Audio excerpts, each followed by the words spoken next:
if we give this non-dual perspective any particular consideration, if we're drawn to it, I mean, it's describing the event of life as a happening that's simply happening by itself, and that we are also part of that expression. So again, what's the most direct way of exploring that?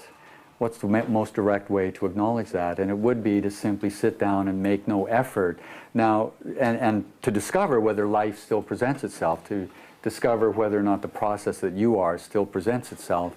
So that's the most direct way of acknowledging this, and oddly enough, that's considered to be the most profound meditation in all of the meditation traditions. So it's not necessarily even that you have to sit down. I mean, you can lie down, you can prop yourself up in any way that seems appropriate. It's just a matter of being able to rest as the happening of life in a reasonably comfortable way. You don't have to rest in any kind of rigid way. There's no kind of formal posture that needs to be taken. Although, you know, we may have to acknowledge at some point that if you sit slouched like this, you're probably going to experience a lot more pain than if you're sitting in a more balanced way.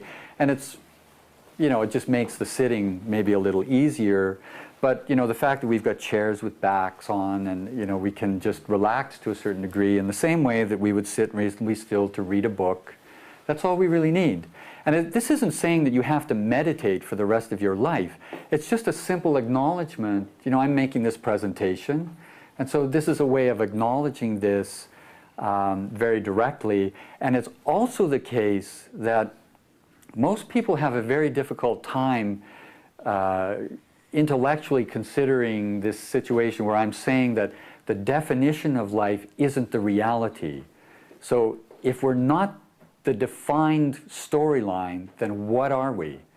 And again, with this resting as the happening of the moment, it becomes very obvious what we are, because even if a thought doesn't arise, there is the feeling that there is this happening. Even if we don't attempt to describe it in any way, there is this happening, and all thoughts can fall away, and the happening still is making itself obvious. So again, we don't have to work at this. Obviously, we all have the feeling that something is happening in this moment. So usually we're calling it seeing, hearing, touching, all the tactile sensations, tasting, smelling, and thinking. Most of the time we have to focus totally on this one portion, thinking. So for this period of time, it's quite fine to acknowledge any aspect of the rest of the happening. In order for this acknowledgement to occur, it's not necessary to have a tight focus visually on anything, so the eyelids can lower to a more appropriate place of rest. If they close totally, that's fine. If they simply lower to a lower state and the eyes are still open somewhat, that's fine. Either way is fine. So we have the happening of this moment, what we would normally call seeing, hearing, touching, tasting, smelling, and thinking. Not those words. Those words are pointing to this happening that's making itself obvious. In this moment, it feels basically like something is happening, even if we don't call it anything. The happening makes itself obvious. So there's this happening that we call breathing. In this moment, if I use the word breathing, it immediately points to a happening that makes itself obvious. Even if we don't call that happening anything, the happening still makes itself obvious. There's a happening that we call pressure. There where the body connects with its support. Again, this phrase simply points to this happening that's not a word. And even if we don't call it anything, this happening makes itself obvious. There's a happening that we call the touch of the feet on the floor. Again, this phrase simply points to this happening that's not a word. Even if we don't call it anything at all, that happening still makes itself obvious.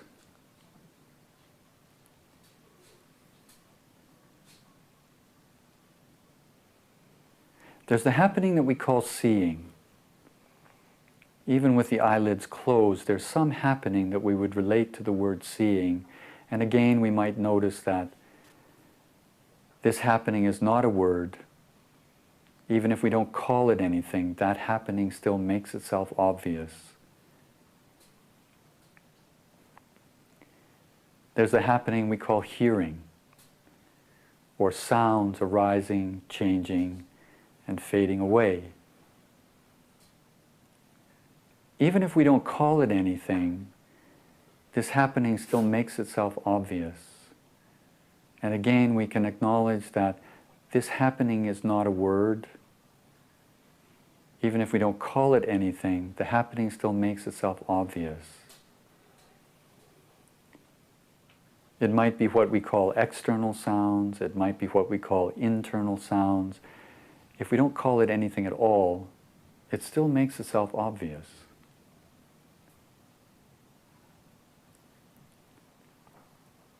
There's the happening we call tasting and smelling, perhaps not so strong in this moment. But there will be some happening that relates to the words tasting and smelling. Even if we don't call that happening anything, it still makes itself obvious.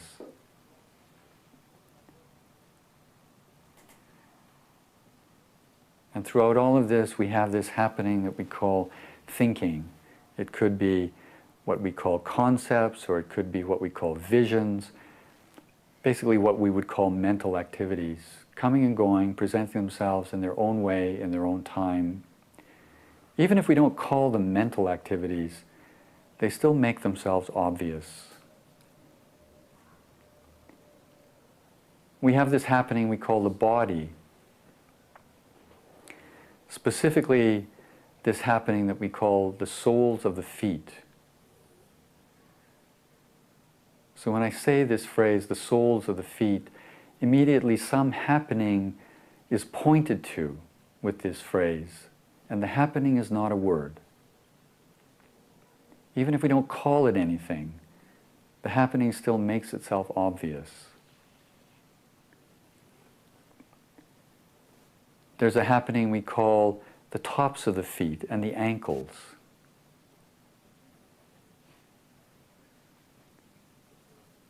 There's a happening we call the lower legs, from the ankles to the knees.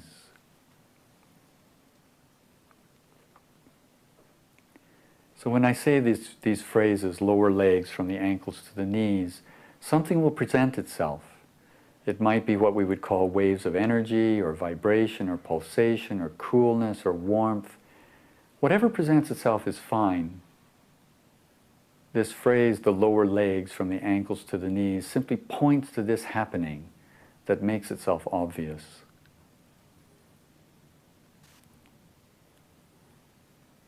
There's a happening we call the upper legs, from the knees to the hips. Now, even as this happening makes itself obvious, the happening that we call the upper legs, from the knees to the hips, other portions of the moment will make themselves obvious. Perhaps seeing makes itself obvious, or breathing makes itself obvious, or thought makes itself obvious.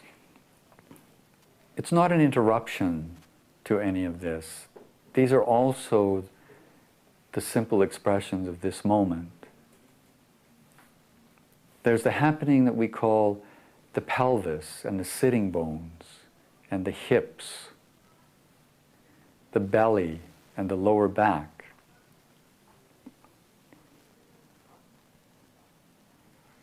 Again, we have this happening that we call the rise and fall of the belly, or breathing. Even though the breath doesn't apparently enter the body, this rise and fall of the belly is simply expressing itself. And we can realize this phrase, rise and fall of the belly, simply points to this event, this happening, that's not a word. Even if we don't call it anything, it still makes itself obvious.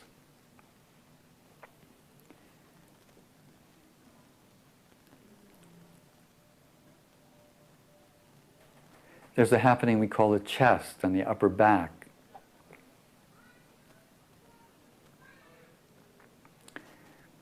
Now, even as this happening makes itself obvious, what we call the chest and the upper back, other aspects of the moment make themselves obvious. Sounds, maybe a sense of pressure, maybe a sense of heaviness. There's a happening that we call the left arm, from the left shoulder to the left elbow, to the left wrist, to the left hand. There's a happening we call the right arm, the right shoulder, the right elbow, the right wrist, the right hand. There's a happening that we call the palms of the hands. There's a happening that we call the thumbs. And there's a happening that we call the fingers.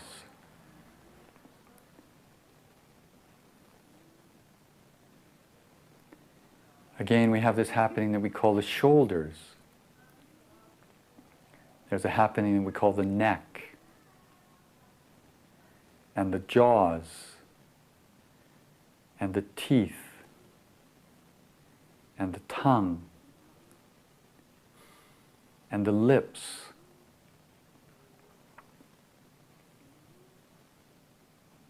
There's a happening that we call the upper lip, and the space just above the upper lip. And the happening we call the nostrils, or what we would call the touch of the breath, or the touch of the air as it enters and leaves the body. If I say a phrase and nothing obvious presents itself, that's quite fine. There will be something obvious nearby. If I say the touch of the air at the nostrils and nothing makes itself obvious, it's quite fine. There's a happening expressing itself somewhere nearby. The larger happening of the moment makes itself obvious. There's a happening we call the ears and the back of the head. There's a happening we call the eyes, the eyelids, the eyebrows. And there's this happening that we call a space just above the eyes, just above the ears, coming to the very top of the head. So here we have it, this entire happening that we call the body, from the top of the head down through the neck, the shoulders, the chest, the upper back, the belly, the lower back, the hips, the pelvis, the upper legs, the lower legs, down to the soles of the feet. This entire happening that we call the body, from the soles of the feet right up to the very top of the head. But again, this isn't everything in this moment. We have this happening that we call seeing. So in this moment it may be a field of light with shades of dark, or a field of dark with shades of light. Whatever presents itself is fine. If the eyelids are open, there is a field that we call seeing. If the eyelids are closed, there is still a field that we call seeing.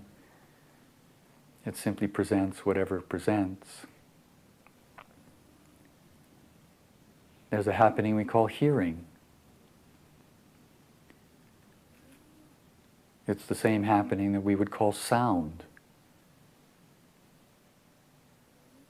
We call it sometimes external sound, sometimes internal sound. If we don't call it anything at all, it's simply this happening making itself obvious.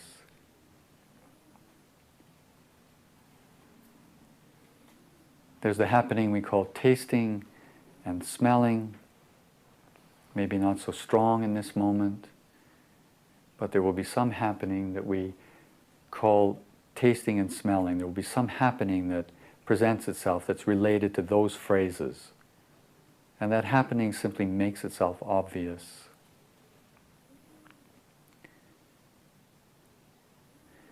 And again, throughout all of this, there's been the happening that we call thinking, presenting itself in its own way, in its own time.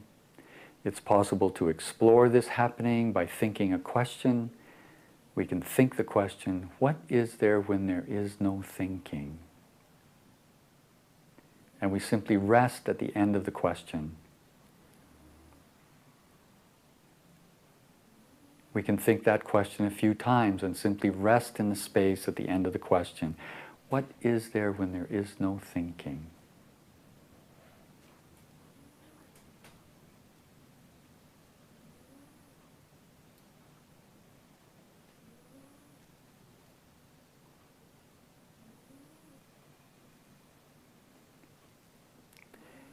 That exploration can fade.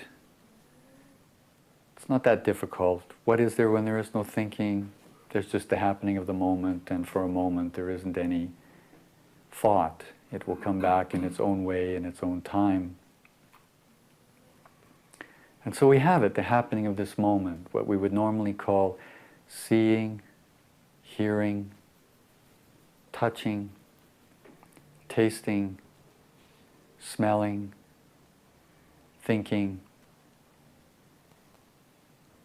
breath coming and going,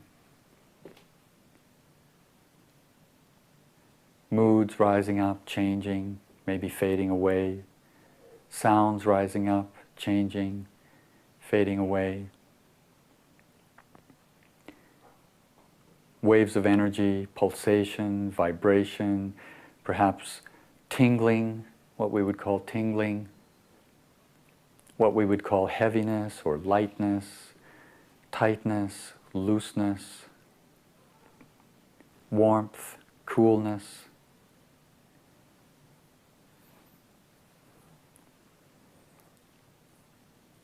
This happening of this moment, does it feel as though you're making it happen, or is it just happening? Just that basic feeling, does it feel as though it's something you're making happen, or does it feel as though it's simply happening?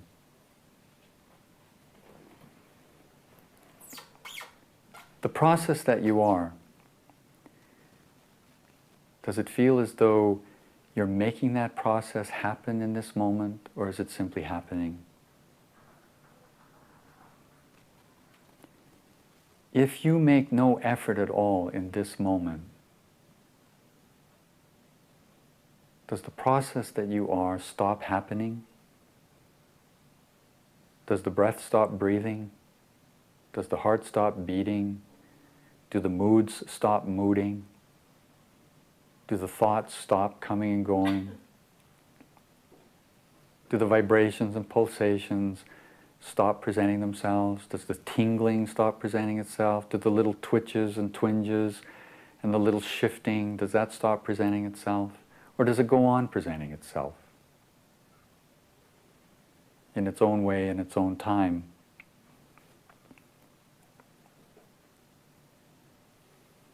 The happening of this moment, does it feel as though it's something dull and fixed and unchanging? Or does it feel as though it's something subtle, lively, moving and shifting and dancing?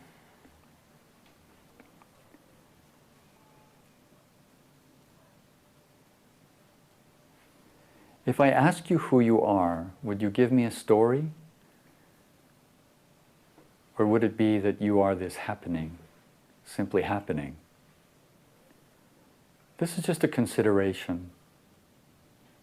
If I ask you who you are, would you give me a storyline, or would it be the sense that you are this happening, here and now, this happening that's not a thought, simply happening?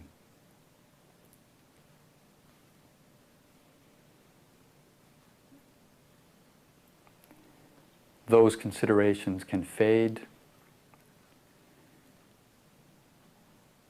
And here we have it, just this happening, what we call breath coming and going, what we call moods rising up, shifting and changing,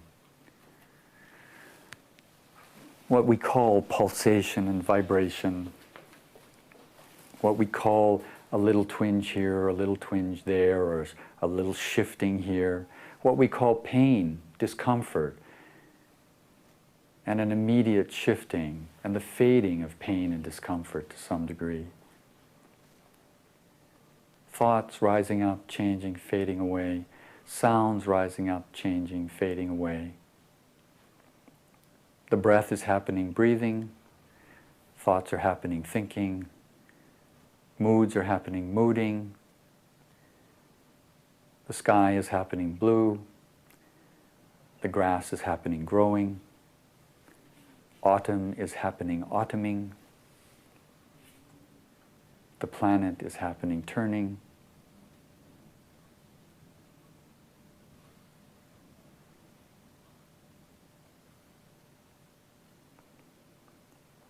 And with that, this particular consideration can fade, this particular acknowledgement can fade.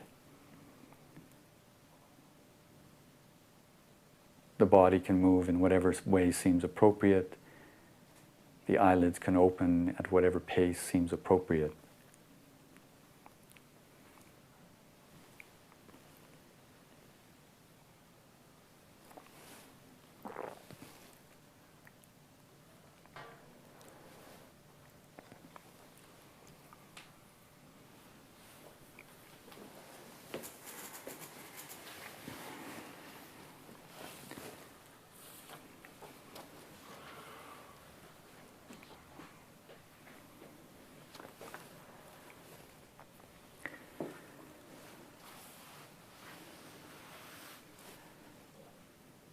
So again, this isn't to turn anybody into a meditator. I'm not telling you you're supposed to sit like this for an hour in the morning or an hour in the evening.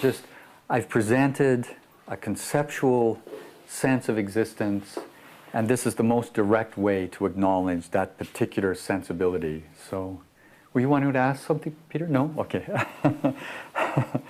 So, it's just a simple acknowledgement. I mean, some people love sitting quietly. Like, I love sitting quietly.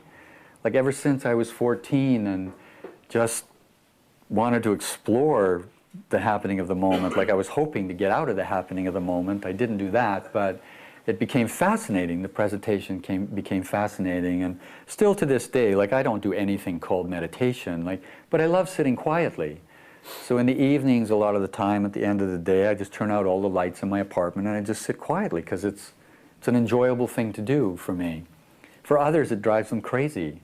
You know, I know people who they can't stand sitting still. So, you know, it's possible for them to acknowledge it in a simple walking. You know, they go out and when they're walking around, they simply acknowledge, you know, the feeling of the touch of the feet on the ground and the feeling of the body moving.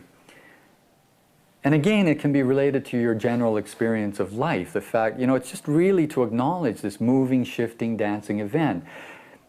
In this apparent situation of us sitting quietly, the expression is very subtle. So you have this subtle dancing that's taking place. But in acknowledging that, in consideration with the rest of our life, we're generally in movement, very obviously in movement through the rest of our life. And our thoughts are coming and going in the way that they're coming and going when we're sitting and making no effort to do anything. And so it goes throughout the day. All of it is just moving and shifting in whatever way it moves and shifts, presenting whatever it's going to present. So fortunately, I mean, I consider it very fortunate that a good deal of its presentation is pleasant, that a good deal of its presentation is somewhat entertaining. But it is also the case that a good deal of its presentation is really what we would call unpleasant.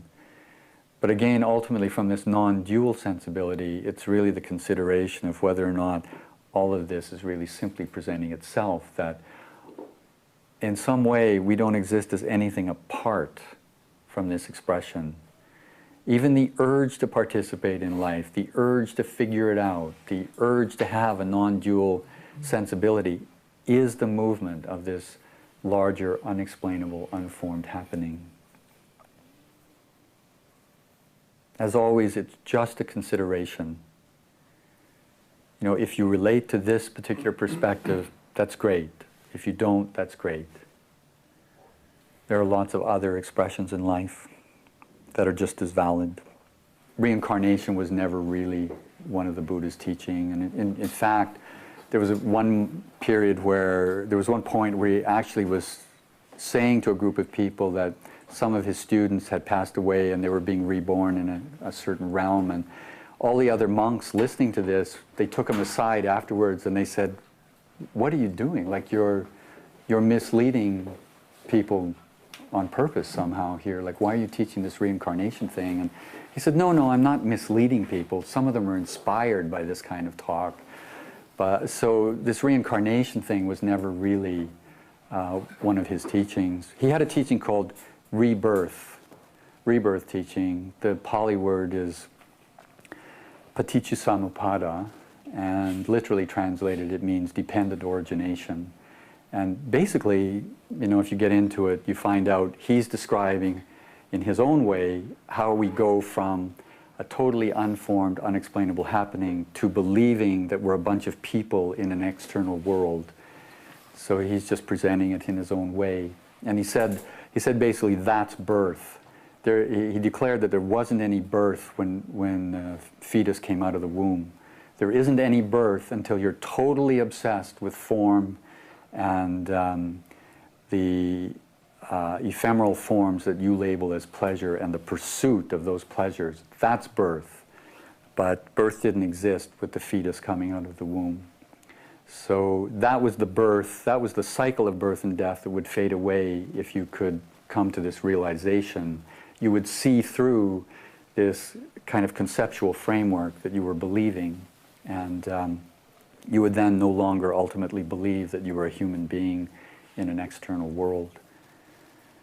So that was how to see through it, to consider his description of how we get fascinated by form and concepts, and how we get fascinated by trying to pursue forms that are always changing and pursuing pleasures that we're always going to lose, and the frustration from that.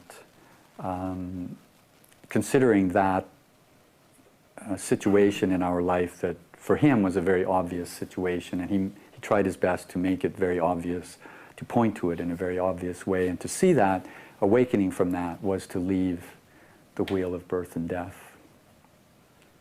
So you had a question? Actually, I had three questions.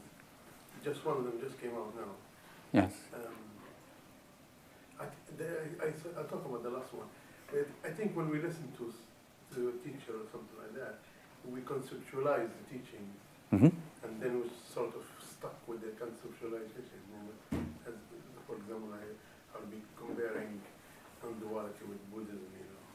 You know, there's a lot of confusion there. It can be, yeah. For some, it's too much concept. Basically, every presenter just presents what they can present, the only thing that comes up at the time, and it's, you know, all the apparent listeners hear it in their own way. They have their own unique response to it. It's there isn't any teaching that everybody can relate to. So. Second point is the meditation when you don't make an effort. I tried it before. Right. And so, for example, like it's doing nothing. Right. So what happens is like there's nothing. But actually, I get nothing. And then, like, isn't there something else? The thought behind it, you know, maybe it develops into something. There's just. It's nothing. Well, there's just what's presenting itself. So you do get what seems to be the breath coming and going on its own. Thoughts still move around. Even the feeling that, you know, what's wrong with me? I'm just getting nothing here. I should be getting something. Yeah. All of that just happens. All of that just happens automatically. You're not doing it because you're making no effort. It's just to acknowledge that life is presenting you, life is presenting everything else, even if you make no effort. Even if you wanted to sit here for the rest of your life and make no effort, you couldn't do it. You're going to be whatever life compels you to be. If you need to eat and you need a job in order to earn the money to eat, you're going to be compelled to go get that job. You're going to be compelled to survive in some way. There are loads of people who sit, and the main thing they discover is they really can't sit still. It's just they're always moving, but they're not making any effort to move. It's they're compelled to move and shift, and it's so incredibly uncomfortable So it's just an acknowledgement of the fact that, you know, because I'm presenting these conceptual overviews, it's like, and then people say, well, that's all concepts. You know, when is it going to become, you know, the reality of my existence? So, okay, then, okay, I've just given you concepts, now I'll give you the reality of your existence. Sit down, make no effort, and the vibrant event of life presents itself. It's not a thought. It's moving and shifting and dancing. What we call the heart beating, the breath coming and going, the moods changing, the thoughts shifting around, the twinges, the pulsations, the vibrations, the urge to get up and run from the room, the questioning about, oh, what's wrong with me? I'm getting nothing. Shouldn't this be something more? All of that is occurring automatically. Yeah. But So the thing is the mixture, if we don't have the clarity, the mixture takes over. So if there's a clarity, then we could see the mix, you know, the events unfolding themselves. The reason I move like this, because I'm mixed up with it. yeah, there can be that. But if there is a clarity, then there's acceptance, probably. No, not necessarily. You don't have to accept it. I'm just saying, here's the fact. Like, this is what you're going to have to live with. Life is presenting itself the way it presents itself. You may want acceptance. I don't know if it's going to offer you acceptance. Like it seems to offer some people a feeling of acceptance, but I've never experienced acceptance. Yeah, but you have a distance from it, so you can analyze it. The seeker is enveloped by it. It's inside it, so he wants to get out of it. Yeah, it's just seeing that thought about I'm a seeker wanting to get out of it is also just presenting itself automatically. The whole thing is just a mysterious event presenting itself automatically, and it plays out in whatever way it plays out. Now again, this is what's known generally as a non-dual sensibility, but it doesn't offer any particular outcome. It does seem to offer, as somebody was mentioning earlier, that you do seem to become more relaxed about the whole expression of existence. But how much you feel relaxed varies from person to person. When you feel that relaxed the most, like even the relaxation will move and shift. Like some days you're just so relaxed, it's like, God, it's like life is just a breeze. And then other days it's like you're kind of relaxed with what's presenting itself, but sometimes it's presenting emotional stuff that is really, really aggravating and really painful. But again, there's just the bottom line is the acknowledgement that there's this event presenting itself no matter how I want it to go. So you were wanting to... Yeah, it seems that part of the relaxation that comes is the inability to believe the thought that it should be some other way than the way it is. Yes. Whatever that may be, good, bad, or indifferent. Yes, it seems in some cases that when this larger event is pointed to, in some cases it seems like somebody just acknowledges that larger event and they seem to embrace that larger event and everything's fine. But what I find is in most cases, what will happen is you're considering that life is a totally spontaneous event, simply presenting itself and simply presenting you, but we still would want it to be something in particular, and so we run after all these different things and we try to get them, we try to get that control, get that pleasure and hang on to it, and life keeps showing us that we can't have it. So, you know, in my presentation, I immediately start expressing the roadblocks to all those things that you're wanting. Do you want understanding? Well, what kind of understanding are you going to get? You have to, if you think you're going to use words and the notions of form as an understanding, that's impossible. It makes no sense. And so like you say, it becomes obvious that you can't have what you're wanting there. We don't have a tool for that. And so if that becomes obvious enough, then you just stop chasing that. And it's the same thing with the ongoing pleasure. Like, every time we experience something pleasant, yeah, we would like it to continue. And for most of our lives, we want to really hang on to it. But when we lose it, it seems to take a long time to acknowledge that that going away of pleasure is the natural expression of existence. So instead of acknowledging that, we just move on to another pleasure and try to hang on to that. And then we move, and when we lose that, and then we move on to another pleasure and try to hang on to that, and then we lose that, and it's the same in the spiritual pursuit. Like, we have a particular insight one day, and we try to hang on to that insight or that sense of existence because it seems so wonderful and so solid and enduring, and then that fades away. So then we're searching for another insight, we go on another retreat, or we listen to another teacher, and then we have another insight. We want to hang on to that, and then that fades away, and then so we go searching for another teacher, or another retreat, or another technique, and then we have another insight. We want to hang on to that, and so, and all of that's the natural expression of this, until one day, maybe, if you're expressed with a non-dual sensibility, all of a sudden it becomes obvious that, oh, wait a minute, there's just this happening that doesn't have any particular form, and it's just happening automatically. So then it's just, you know, it's sometimes it feels good, sometimes it feels bad, but there's no belief, as you pointed out. There's no belief that the ideas are explaining a truth. There's no belief that you're substantially going to get anything in particular that's going to keep you happy all the time. So then maybe there's some space to acknowledge the miracle of it. It's all happening by itself. It's just everything you are is expressing itself in this moment. The ride of your life is the wildest ride that you'll ever find. You don't have to go to Disneyland. You don't have to go to some theme park somewhere. It's like, you don't know what's coming. And even for those that seem to have this incredible spiritual intuition at an early age, it may just mean that, you know, from age 14 to age 48, it's going to be some excruciating grind. I mean, there were moments of pleasure, but man, there were a lot of moments of extreme loneliness and despair and wondering, like, am I a total nutcase?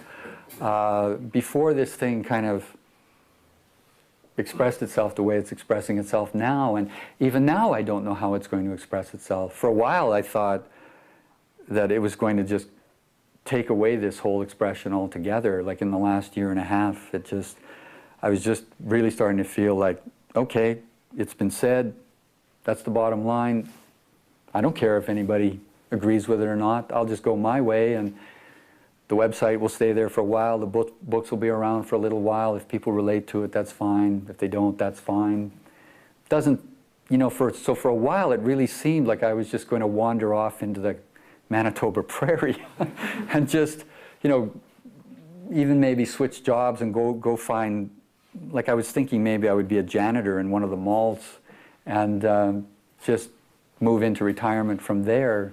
Like, and then I don't have, like, people then don't have to acknowledge me as having a non-dual sensibility, and I could just sweep those floors and then putter around with some things in the evening and visit my friends and care for my mother and father along with my brother, and yeah, life, that sounded pretty good. But somehow I can't shut up about this non-duality thing. So, you know, Mark, pardon me? You're cursed with it. I'm cursed with it in some way. And I mean, Marcus, years ago, a number of years ago, you know, he came across my expression. He related to it very strongly. He said, hey, you know, I create websites. I'll offer this website to you. And then, so we talked about what that would be. He said, I'll offer you all the bells and whistles. You can do anything you want. And I just said, let's just make it as simple and consistent and clear as we possibly can. Like, it's just a straightforward message. Either you relate to it or you don't relate to it. We won't dress it up. So that seemed to get a great response. Then he sort of said, well, what do you think about coming over here? He said, this would be an interesting perspective for this non-dual community over here, because they present it here in a slightly different way. He had a few choice phrases about it that because it wasn't exactly his perspective. Like, he related much more. Like, his perspective was very much my perspective. And so I came over, and that seemed to work out fairly well. And then I said, I don't know if I'll do this again. I don't know if it'll happen again. And last year I ended up going to California, which was an interesting thing. And then so this year he said, well, what do you think about a retreat? Like, if he had just said, let's do the same thing as last year, I probably would have said no. Or the last that we did 2 years ago, I probably would have said no. But then he said, what do you think about a retreat? And I was thinking, God, a retreat? Like, I haven't taught a retreat since I was a Buddhist monk, and I hated those retreats. Like, I always wanted a retreat where everybody could have a good time. I wanted a retreat where everybody could sleep in. I wanted a retreat where you didn't have to do any kind of formal practice. And yeah, so that's what we did. You know, and it's. What's the next one? I don't know if this is going to happen again. We'll see. Right now, I'm exhausted. I'm tired of talking about non-duality. Like at a certain point, it's enough. Like, come on. Like it's, like there are lots. Some whiskey or something like a drink, you know. Pardon me? We should have non-duality meeting with alcohol, you know. Well, there are certain groups that are into that as well. So, and actually, there have been a few evenings where we've added certain substances. So, spirit, yeah. And it's, yeah, so I don't know where it's going. Literally, I have no idea where it's going. I'm amazed that this has happened, you know, and it just, as time goes on, like initially I was a little cautious about presenting this because it seemed like I was raining on everybody's parade. They were all wanting that golden glowing moment when everything was going to fall into place and life was going to be so easy. And I seemed to be presenting, well, on the retreat, somebody referred to me as Dr. Doom in a joking manner. It was a loving comment. But it's also the case that certain people really seem to resonate with what I'm saying. And, you know, somebody mentioned earlier that she keeps my books by her bed at night, and it doesn't matter what happens. She just reads them, and everything's fine. And I've had that comment from a lot of people.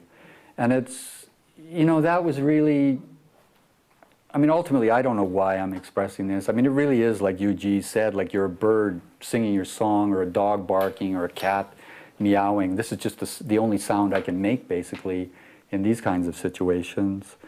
And yeah, I have no idea where it's going. It's just happening the way it's happening, and it's nice. I don't know the real, like, it's just a compelled movement of existence, but within the world of form, it gives me the feeling like it's nice to be able to offer something of support to my community, like the human community in general, and to those that have a similar sensibility to mine. It's like we're just a simple expression of existence, and it's, you know, I can't teach you to have this sensibility. Like, either you relate to it or you don't. Like, I express it, and maybe you relate to it, maybe you don't, but it's the fact that life is expressing all of us with a similar sensibility. And so this whole expression of this within the world of apparent form, it's just offering a bit of support along the way. I don't have to give you this sensibility. Nature is already expressing you in this way, and will, if it's been expressing you this way for a number of years, it will probably continue to express you in this way, and it will feel as though more and more this is really the only thing that makes sense to you in life. And again, that's where the settling comes. Like, you realize, okay, all these things I've been chasing and hoping to hold in place, I really can't hold them in place. And I will have to just accept the gift of life. Just this great mysterious happening. So, but again, there are no guarantees. Each and every one of us is going to have a different sense of it. If we talk about it, each and every one of us is going to have a different way of expressing it. And whether we like it or not, it doesn't matter how clearly we see this, doesn't matter how wise we are, life is going to hurt at some point.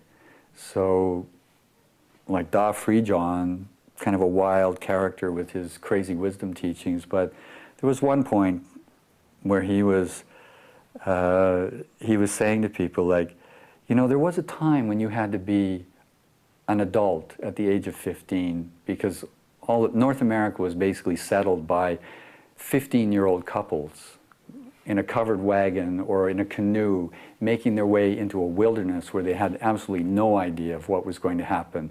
They were going to have to face unbelievable expressions of weather. They were going to have to face hostile people living in those environments. They were going to have to struggle to grow crops in a land that was actually quite harsh a lot of the time. So he was just pointing out there was a time when you had to be, in a way, adult by the age of 15. But he says, now you can be an adolescent idiot into your 60s. And so he would just say at a certain point, life hurts, grow up. Just grow up and live your life.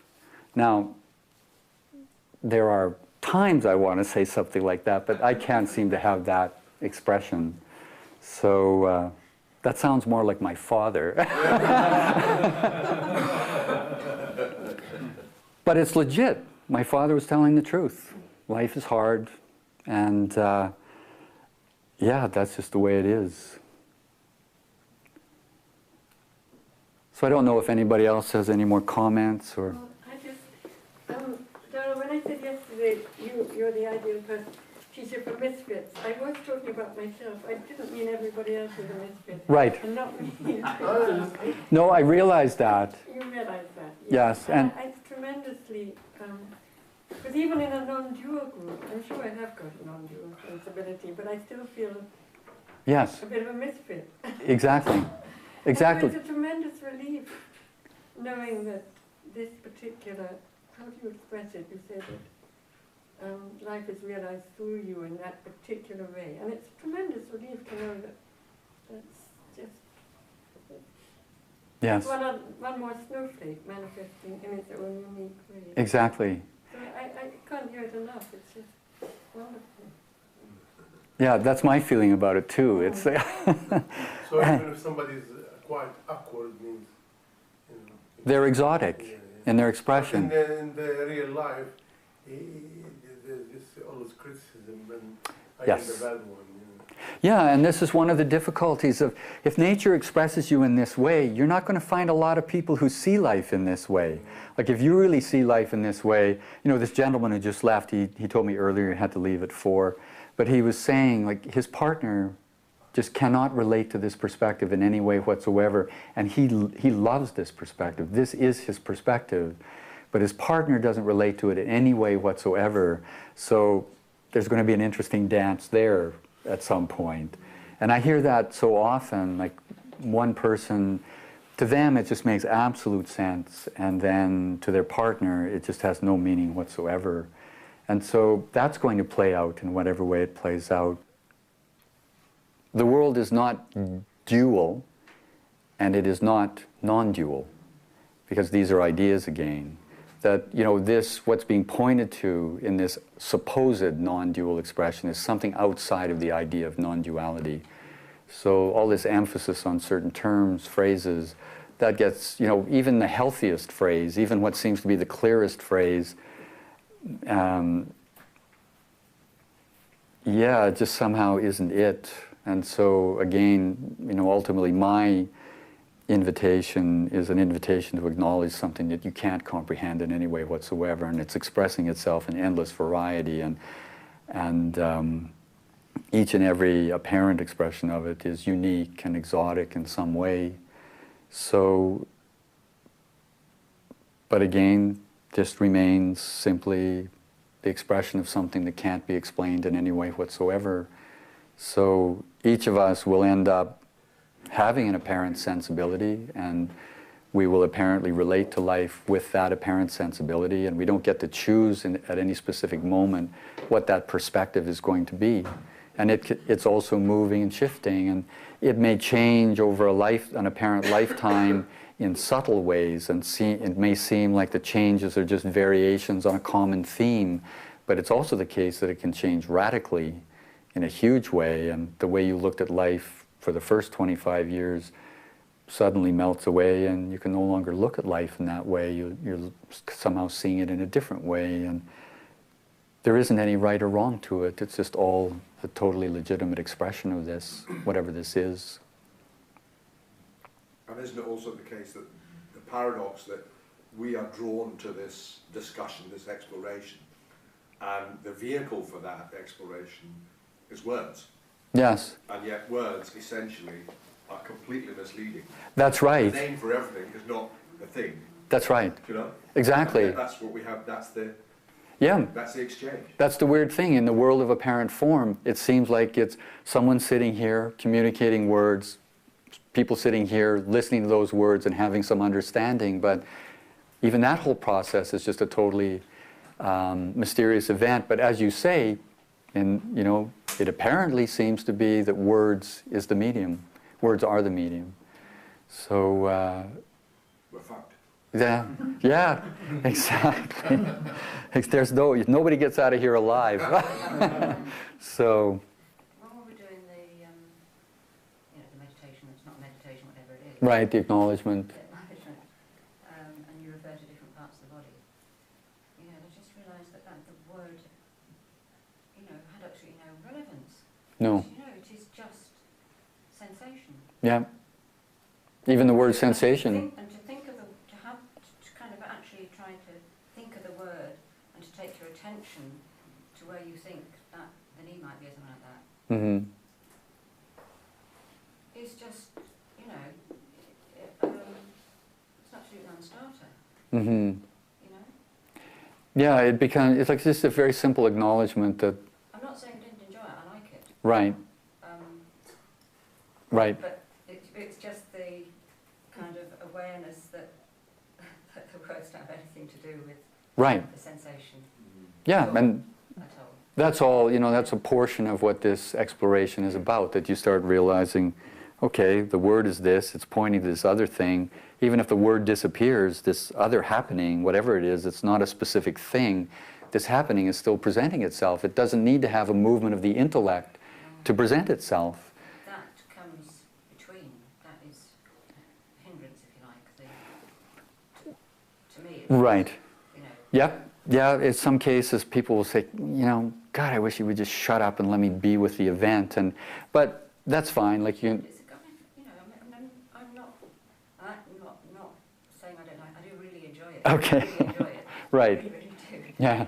But, you know, it was just clearly, you know, just that event and Yes. you know, that sensation and, you know. Yes. And often, like when you start to see that, often the impression will be that thinking is then somehow some hindrance. But then it has to also be an acknowledgement that the stream that we call thinking is also just this basic sensation that's presenting itself, that, you know, it's not something called thinking. It's also just a mysterious happening, just happening on its own. So at that point, if you're interested in acknowledging that, thinking no longer becomes, you know, it's not in opposition to the event of life. It's just another expression of the event of life. So again, the idea, this kind of acknowledgement is never to disavow the usefulness of thought, and it's not to sweep aside thought. It's just to acknowledge that thought is just very much the legitimate expression of whatever this is. And even if we wanted to get rid of thought, we couldn't do it, because that's an expression of this larger event. So, you know, these apparent words coming out of my apparent mouth, I have absolutely no idea what this is, but it's all a legitimate expression of existence just happening the way it happens.